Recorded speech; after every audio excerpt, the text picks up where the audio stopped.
Behind the towering walls of HMP Manchester lies a story of strength, struggle, and one of the most unforgettable uprisings in modern British prison history, a moment that reshaped the entire correctional system.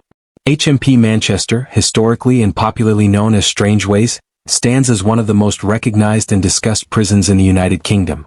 Its name alone carries a weight of history, controversy, structural authority, and social significance.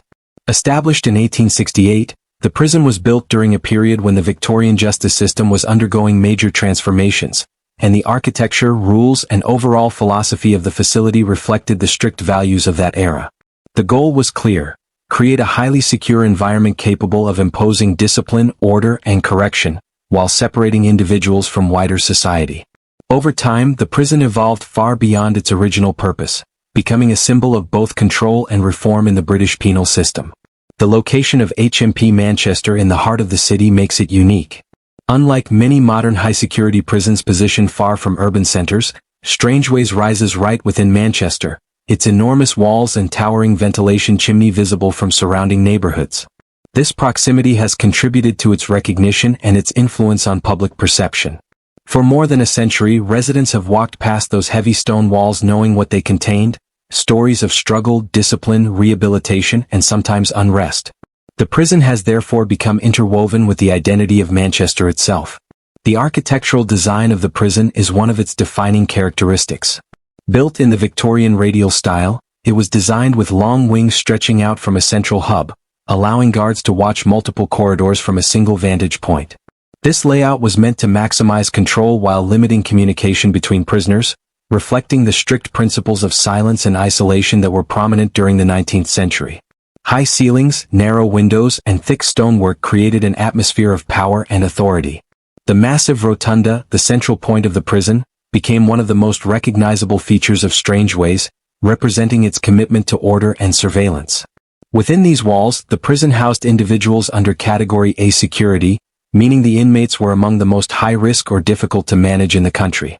This classification placed HMP Manchester among the top tier of secure facilities in the UK. Over the decades, the prison became home to people involved in serious cases, high-profile trials, and long-term sentences.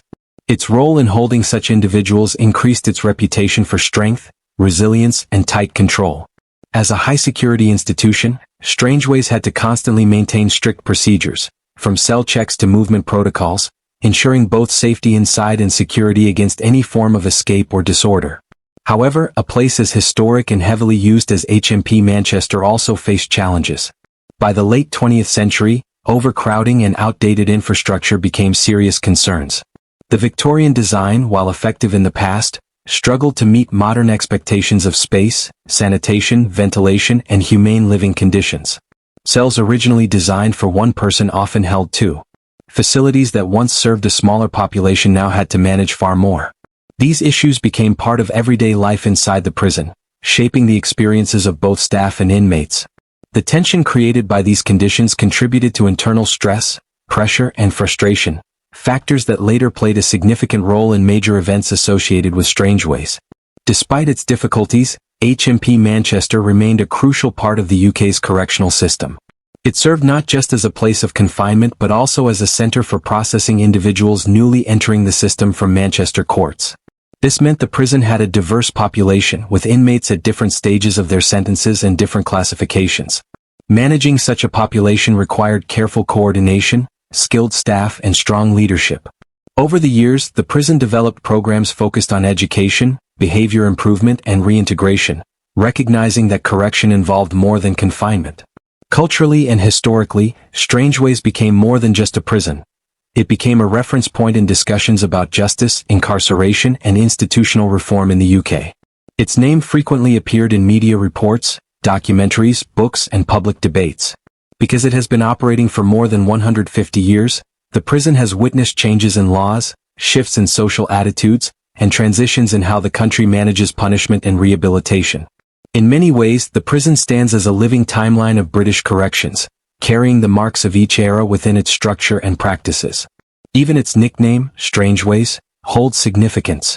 The name comes from the area in which the prison was built, but over time it became synonymous specifically with the institution itself. When people hear the word Strangeways, They immediately think of the prison, its walls, its history, and its legacy. The name has a certain gravity to it, evoking an image of a place that is unyielding, fortified, and deeply rooted in British criminal justice. Today, when discussing HMP Manchester, it is impossible to do so without acknowledging the long and complex journey the institution has taken since its 19th century origins. It remains one of the most important high-security prisons in England, shaped by a mixture of history, architecture, security, and the human stories of the people who have lived and worked within its walls. The architectural and security design of HMP Manchester, widely recognized as Strangeways, is one of the most defining elements of the institution. It stands not only as a functional correctional facility but as an enduring symbol of Victorian engineering and the philosophy of strict discipline that shaped its construction. The structure itself reflects a deep sense of authority and permanence. From the moment one approaches the imposing exterior, the building communicates a powerful message about control, order, and the seriousness of the institution's purpose. When Strangeways was designed in the mid-19th century, the era placed heavy emphasis on the belief that architecture could influence behavior. This belief was integral to the creation of the prison's radial layout, which became central to the facility's identity. The design included a central rotunda, a towering circular hub from which multiple long cell wings extended outward like the spokes of a wheel. This arrangement allowed a small number of officers stationed at the center to oversee several wings at once, improving efficiency and tightening control. It was an architectural expression of dominance, surveillance, and centralized authority. This radial design is more than just a layout, it is a system of visual power. Officers positioned at the heart of the rotunda had the advantage of seeing down the length of each corridor, while the inmates were often restricted from knowing whether they were being watched at any given moment. This uncertainty was intentional. The very structure of the prison trained individuals to remain conscious of their behavior, knowing that observation was always possible.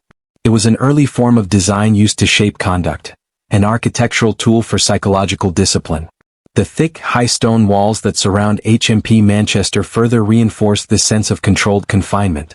Built from durable materials crafted to withstand both physical pressure and the passage of time, the walls are among the most recognizable features of the institution. The original architects intended for the exterior to be intimidating, projecting an image of strength and permanence to the surrounding city. These walls rise with a quiet authority, making it unmistakably clear that the facility is built for high-security operations. The ventilation tower, one of the prison's most iconic features, stands tall above the rest of the structure. While its outward design resembles a grand architectural landmark, its purpose is entirely practical. It was built to remove stale air from the prison's many cell blocks, circulating fresh ventilation throughout the wings. During its time, this tower was considered advanced engineering, blending functionality with a distinctive architectural presence that became synonymous with Strangeways. Inside, the prison cells were originally designed with Victorian ideas of order and austerity. The rooms were small, compact, and equipped with only the most basic necessities. Over time, these spaces were updated to meet modern standards, but the essence of the original design still shapes the character of the facility. Narrow windows, high ceilings, and thick doors create an environment that emphasizes restriction and control.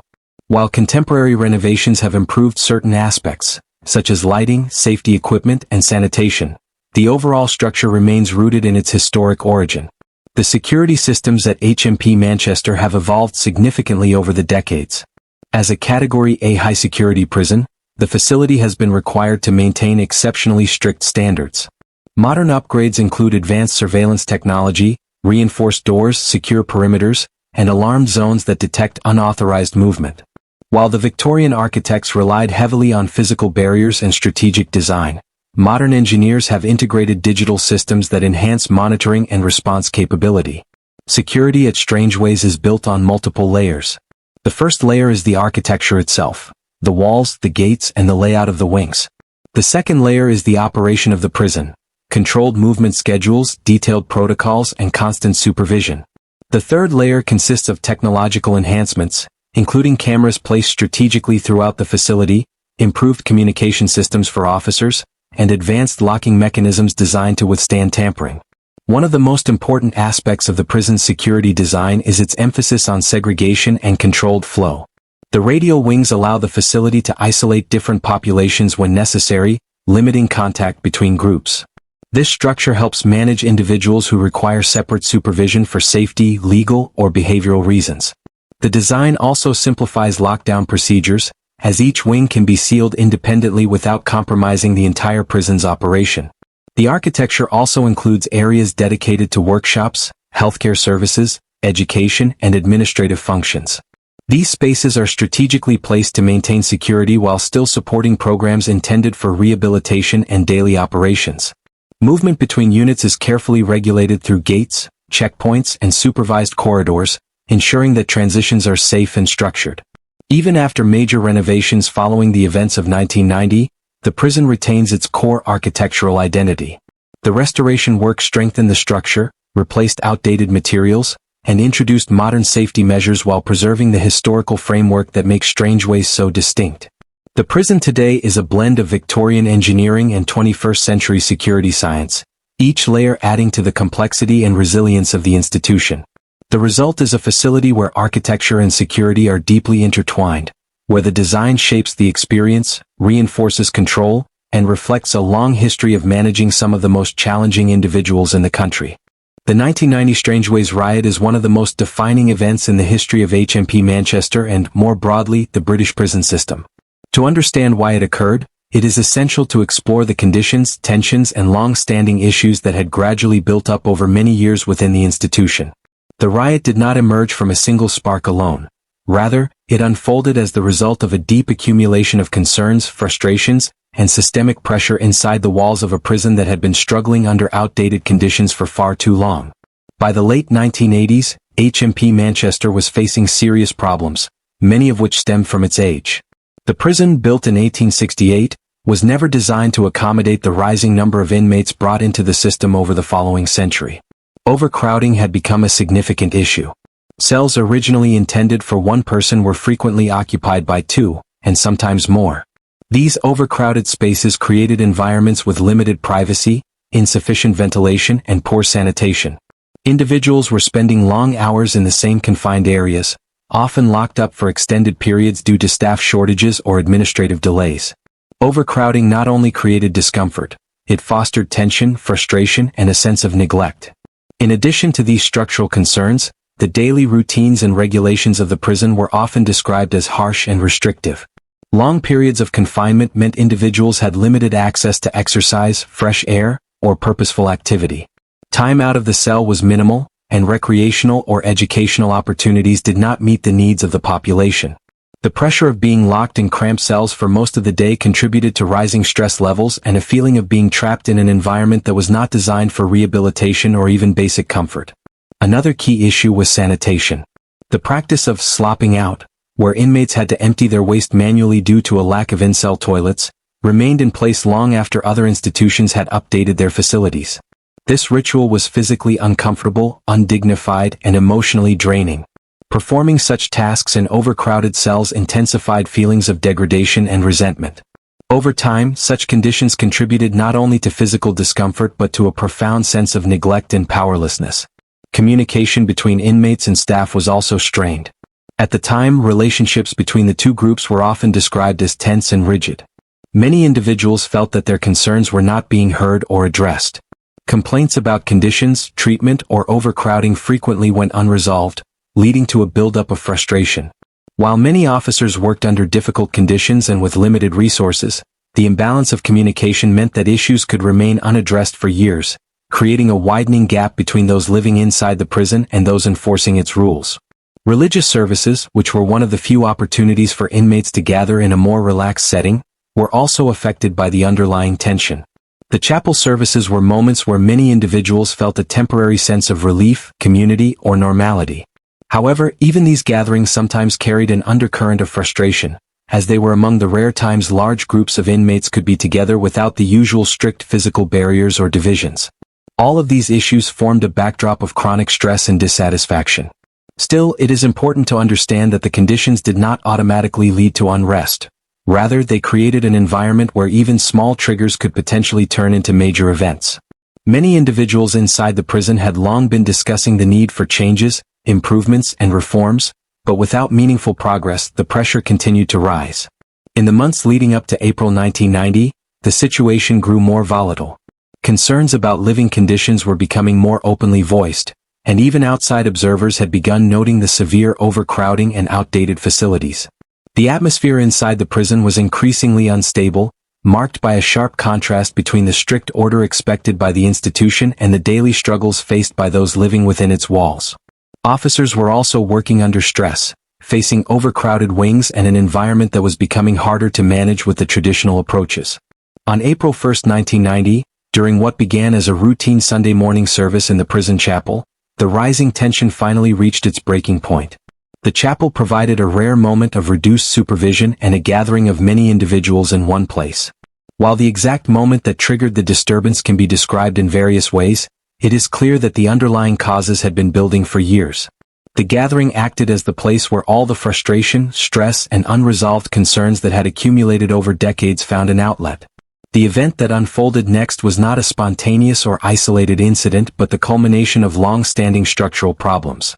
The riot reflected the conditions of the entire system at that time: overcrowded, under-resourced, and deeply strained.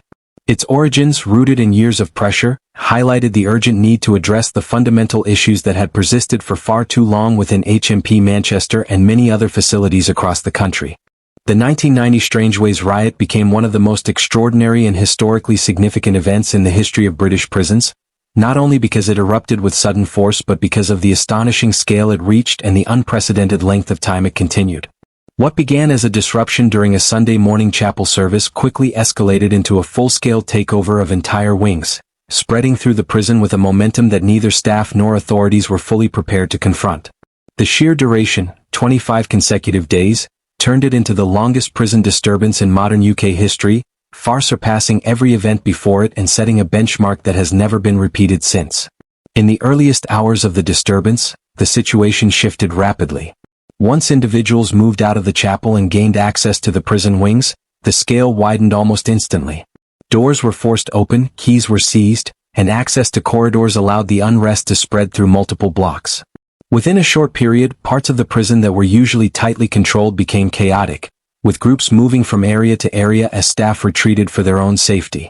Control of significant sections was lost in a matter of hours, something that stunned both the on-site personnel and the national authorities monitoring the situation. The initial expansion of the riot was intense, but what truly set this event apart was not just its explosive beginning, it was the endurance and determination of those who continued to occupy the rooftops and wings long after the first day. While many disturbances in other prisons across the world last a few hours or perhaps a day, Strangeways evolved into a prolonged standoff. As the hours turned into days and days eventually into weeks, the event became a national spectacle, with the eyes of the entire country fixed on the prison's towering ventilation chimney and rooftop silhouette. The scene from the outside became iconic. Groups of individuals climbed onto the rooftop, waving improvised banners and appearing at the very edge of the sloping roof tiles. Images of the rooftop protests circulated across newspapers and television broadcasts, turning the prison disturbance into a public conversation point. Crowds gathered outside the walls, some curious, some concerned, and others closely following the developments as each new day unfolded. Helicopters flew overhead, capturing footage for media outlets, while police officers and negotiators positioned themselves around the perimeter to contain and assess the situation. Inside the prison, the scale of the disturbance created significant challenges. Many areas sustained heavy damage as the standoff continued. Furniture, windows, walls, and internal structures were affected as individuals used items to block entry or dismantle sections of the prison for various purposes. Fires were set in some areas, creating smoke damage that further complicated the efforts of staff attempting to regain control. Water, electricity, and normal operations were disrupted. The building, already strained by years of overcrowding and outdated infrastructure, endured severe stress during this prolonged confrontation. The duration of the riot meant that managing the situation required a complex and evolving response strategy. Authorities could not simply storm the prison without risking significant harm to those inside, including individuals who were not directly participating in the disturbance. Instead, negotiators attempted to establish communication, trying to de-escalate the situation peacefully. Officers, tactical teams, and emergency responders had to balance firmness with caution, moving slowly and deliberately to regain the prison block by block. Each wing required careful planning, as the risk of injury or further escalation remained high. What made the event remarkable was not just the length of time, but the endurance of individuals who continued occupying the rooftop. The physical conditions were harsh: cold weather, exposure to wind, lack of proper shelter, and irregular access to food or water. Yet the rooftop occupation persisted. Night after night, figures could still be seen silhouetted against the skyline, maintaining their position despite the discomfort and the pressure from authorities urging surrender. This resilience prolonged the disturbance and kept the situation alive in public attention. The extended timeline also created major operational difficulties for the prison system. Hundreds of inmates had to be relocated, and nearby institutions were required to receive individuals transferred from Strangeways. Staff from across the region were drafted in to assist, working long hours under stressful conditions. Medical teams had to treat injuries that occurred during the confrontation. Each passing day highlighted the seriousness of the situation and the magnitude of the challenge in bringing it to a safe conclusion. By the time the disturbance finally came to an end on the 25th day, the scale of the damage was immense. The financial cost later reached tens of millions of pounds, and large parts of the prison had to be rebuilt entirely. Yet beyond the physical destruction, the prolonged nature of the riot demonstrated something deeper: the strength of the underlying problems that had existed in the system for years. A disturbance lasting mere hours could be dismissed as an isolated event, but one that continued for nearly a month revealed the magnitude of the tensions that had been building long before April 1990. The length and scale of the Strangeways riot turned it into a defining moment in the history of British corrections, showing the country, and the world, how serious and far-reaching the consequences could be when long-term issues remained unaddressed. The aftermath of the 1990 Strangeways riot marked one of the most significant turning points in the history of the British prison system. When the disturbance finally came to an end after 25 days, the scale of the destruction, the depth of the underlying issues, and the level of public attention made it impossible for the government to treat the event as an isolated incident. Instead, the riot forcefully pushed the nation into confronting long-standing concerns about prison conditions, management practices, and the overall state of correctional facilities across the United Kingdom. What followed in the months and years after the disturbance reshaped policy, redefined expectations, and initiated reforms that continue to influence the system today. In the immediate aftermath, the first priority was securing the prison and ensuring the safety of everyone inside. Large sections of HMP Manchester were uninhabitable due to extensive damage. Walls had been broken, windows shattered, roofs damaged, and internal systems compromised. Water pipes, electrical wiring, and ventilation systems suffered harm during the prolonged disturbance. Debris filled the corridors, and many areas required structural inspection before any decisions could be made about repairs or reconstruction. As a result, hundreds of individuals had to be transferred to other prisons across the country, placing additional pressure on facilities that were already managing their own challenges. Staff from other prisons were temporarily reassigned to assist with managing the aftermath, while specialist teams entered the damaged wings to assess what could be salvaged. The cost of repairing Strangeways eventually reached tens of millions of pounds, making it one of the most expensive prison rehabilitation projects in British history. Yet beyond the physical repairs, the riot raised deeper questions about what had led to such a large-scale event and why the system had allowed conditions to deteriorate to that extent. To address those questions, the government launched a major public inquiry led by Lord Woolf, known as the Woolf Report. This investigation became a cornerstone of prison reform, examining not only what happened at HMP Manchester but also what was happening throughout the entire prison network. Lord Woolf's findings revealed that the problems at Strangeways were not unique. Overcrowding, poor sanitation, outdated facilities, long periods of confinement, and strained relationships between staff and prisoners were widespread issues across the country. The report suggested that the riot was not just a reaction to local conditions, it was a symptom of a system under extreme pressure. The Woolf Report made over 200 recommendations, many of which aimed to create more humane, fair, and efficient prison environments. One of the key principles emphasized was the importance of decency. Lord Woolf argued that individuals in prison should be treated with respect and provided with basic living standards that upheld dignity. This included improvements such as access to clean facilities, proper sanitation, opportunities for meaningful activity, and safer, more balanced relationships between staff and inmates. Another major recommendation focused on reducing overcrowding.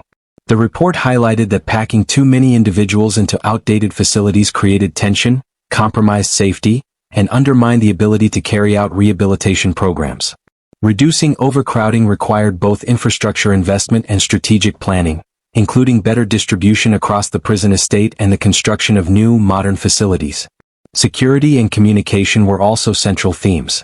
The report stressed the need for clear lines of communication between management, staff, and the individuals in their care. Many of the issues that contributed to the riot had been known for years, but there were not enough effective systems for addressing grievances, responding to concerns, or preventing tensions from escalating. Improving communication meant creating structured channels through which concerns could be raised and addressed before they turned into crises. Following the report, the government implemented a series of reforms.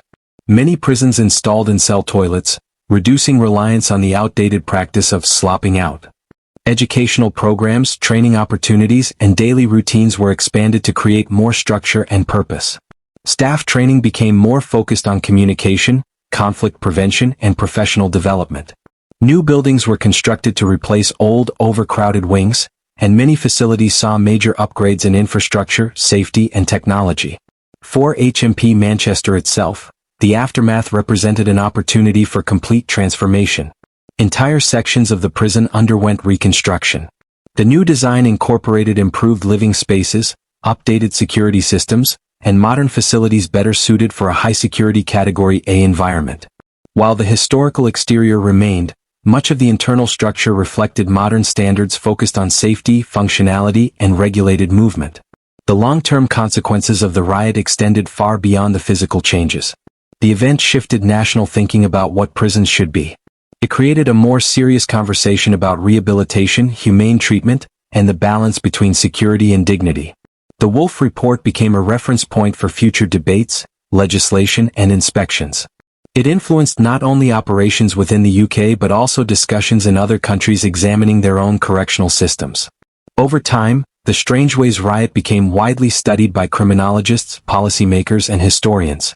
It is often cited as an example of what can happen when institutional challenges go unaddressed for too long. The event's legacy continues to impact training programs, management decisions, and long-term planning strategies within the prison service. HMP Manchester today stands as a rebuilt, modernized, and significantly restructured institution compared to the prison that existed before the 1990 riot. While parts of its iconic Victorian exterior still dominate the skyline, the internal systems, security measures, and operational philosophy have undergone major transformation. The facility is now a highly secure, tightly managed Category A prison, equipped to hold some of the most challenging and high-risk individuals in the country. Its evolution reflects not only lessons learned from its past but also the shifting expectations of the modern criminal justice system. The first major change visible today is the updated internal layout. Although the radial design remains central to the prison's structure, the rebuilt wings are far stronger, safer, and far better equipped than those of earlier decades. The new wings incorporate reinforced materials, improved cell design, and advanced safety features. Cells are fitted with in-cell sanitation, proper lighting, and improved ventilation, addressing some of the most serious issues that contributed to unrest in the past. These changes ensure that basic human needs are met in a more consistent and dignified manner, reducing tensions and helping create a more stable living environment. In terms of security, HMP Manchester is no longer reliant solely on the traditional Victorian system of high walls and watchful officers. Today, the prison operates a multi-layered security framework that integrates modern technology with trained personnel. This includes an extensive network of surveillance cameras, motion sensors, electronically controlled gates, and emergency lockdown systems. Every movement within the prison is monitored and regulated. Staff are equipped with communication devices, rapid alert systems, and coordinated response strategies that allow them to react quickly and effectively to any emerging issue. The management of high-risk individuals is one of the prison's central responsibilities. Many of the people housed at HMP Manchester require maximum supervision, a factor that shapes both daily routines and operational strategies. Movement is carefully scheduled and controlled.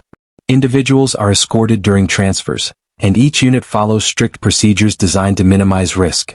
The prison also maintains segregation units for those who require enhanced supervision or temporary isolation due to behavioral or safety concerns. Training for officers has become much more advanced compared to earlier decades. Staff today receive instruction not only in security and control techniques but also in communication, conflict de-escalation, mental health awareness, and professional decision-making. These skills reflect a modern understanding that prisons are not just places of containment, They are complex environments where psychology, behavior management, and structured interaction play a critical role in maintaining order. This more holistic approach allows officers to manage challenging situations more effectively and reduces the risk of unnecessary confrontation. Beyond security, HMP Manchester plays a crucial role in the criminal justice system as a major local prison serving courts in the region. This means the facility frequently receives individuals on remand, those awaiting trial, and newly sentenced individuals entering the system for the first time. The intake process involves assessment, classification, and initial placement, requiring a high level of organization and adaptability. Managing such a diverse and constantly shifting population demands strong administrative systems, trained staff, and clear procedures to ensure safety and fairness. Education and purposeful activity have also become core components of daily life within the prison. Workshops, classrooms, and training programs operate with the aim of giving individuals constructive routines and skills that may assist them in the future. These programs range from basic literacy and numeracy classes to vocational courses in trades such as carpentry, catering, painting, and industrial work. While the high-security nature of the prison means that some activities are restricted, the institution still prioritizes offering structured opportunities for learning and personal development whenever possible. Healthcare services have become more comprehensive as well. The prison contains a dedicated medical unit staffed by professionals trained to address the physical and mental health needs of the population. Mental health support has become particularly important, reflecting growing recognition of how psychological well-being influences behavior, rehabilitation, and safety. Individuals with complex needs receive assessments, treatment plans, and specialized support through coordinated efforts involving healthcare staff, officers, and external professionals. One of the most notable differences between HMP Manchester today and its earlier form is the emphasis on accountability and standards. Regular inspections are carried out by His Majesty's Inspectorate of Prisons, and governance structures ensure that the facility complies with national requirements. Reports evaluate safety, respect, purposeful activity, and rehabilitation efforts. These assessments hold the institution accountable and help maintain ongoing improvement. Despite modernization, the prison still carries the weight of its history. The name Strangeways continues to evoke the memory of the 1990 riot and the conditions that existed before major reforms. However, the modern institution is vastly different from its past. It operates with advanced systems, updated facilities, and an entirely new approach to management. While the prison remains a place of strict security designed for individuals who pose significant risk, it is also an institution shaped by the lessons of history and guided by contemporary standards of safety, structure, and dignity. Today, HMP Manchester stands as one of the most secure and carefully managed facilities in the United Kingdom, a high-security prison rebuilt on the foundation of its past but operating firmly within the expectations and requirements of the present. When people talk about HMP Manchester, still called Strangeways by most, they often focus on the riot, the walls, the security level, or the institution's long history. But what usually gets overlooked is the human cost carried by the individuals who lived through its harshest years.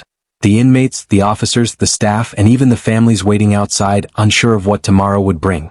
Behind the brick walls and iron bars were people navigating a world shaped by tension, fear, and unpredictability. And for many, the impact of Strangeways did not stop at the prison gate. It followed them long after their sentence ended. Throughout the decades, former prisoners have described Strangeways as a place where daily life could quickly shift from routine to chaos. Whether you were locked in a cell for most of the day or trying to maintain order on the landing as an officer, the psychological pressure built slowly and silently. Many inmates recalled waking up each morning with the same question: will today be calm or will something break? That constant uncertainty shaped their behavior, their relationships, and the way they learned to protect themselves emotionally. For some, isolation became a survival tactic, while others sought strength in whatever small social structure existed inside those walls. Officers were not untouched by these realities either. Working in a facility with a long history of resistance, overcrowding, and tension meant every shift demanded vigilance. Many officers entered the job believing they could make a difference, only to find themselves pulled into a system that was often reactive rather than supportive. They faced verbal confrontations, physical threats, and emotionally charged environments that left lasting marks. And yet, despite those pressures, many remained committed to maintaining safety and dignity where they could, though their efforts were rarely seen or acknowledged beyond the prison gates. Families, too, carried their own hidden burden. While the world saw Strangeways as a fortress of discipline and control, Loved ones experienced it through waiting rooms, strict visitation procedures, and the fear that news, bad news, might reach them one day. Visiting a high-security facility like HMP Manchester required physical and emotional strength. It meant sitting across from someone you cared about, separated by an environment that constantly reminded you of what had been lost. Mothers, fathers, partners, and children often describe these visits as bittersweet, brief moments of connection overshadowed by cold floors, strict time limits, and the harsh reality of departure. Beyond those personal stories was a deeper, quieter truth. Strangeways shaped identities. For some inmates, the experience hardened them, creating emotional armor that stayed long after release. Others emerged determined to rebuild their lives, motivated by the harshness they had experienced. Officers, too, carried memories of the relationships they tried to maintain, the conflicts they managed, and the lessons they learned about resilience under pressure. Even community members outside the prison walls had their perceptions shaped by the decades of headlines, protests, and reforms tied to the facility's legacy. And then there were the individuals affected by the 1990 riot who still describe it as a defining moment in their lives. Some remember the fear, some remember the chaos, while others focus on the reasons that pushed people to the edge in the first place. For many, that event was more than a disturbance, it was a personal turning point, a moment when everything they thought they understood about the system was shattered and rebuilt. The riot exposed not only the physical damage done to the building, but the emotional strain that had been present long before the first roof tile fell. Today, long after the prison has undergone restructuring and modernization, those memories still echo through conversations with former inmates and staff. They talk about the sound of heavy doors closing behind them, the strict routines that governed every hour, and the moments of humanity that somehow surfaced even in the harshest conditions. They speak of personal transformation, regret, survival, and sometimes even gratitude for learning lessons in a place that tried to break them. These voices, raw, unfiltered, and human, remind us that Strangeways was never just a building. It was an experience, a challenge, a test of endurance, and a place where people were forced to confront parts of themselves they never expected to face. And even as the system evolved, those stories remain a vital part of the prison's identity, shaping how it is remembered, discussed, and understood by future generations, each narrative carrying its own weight, its own truth, and its own reminder of the unseen cost behind the walls of HMP Manchester.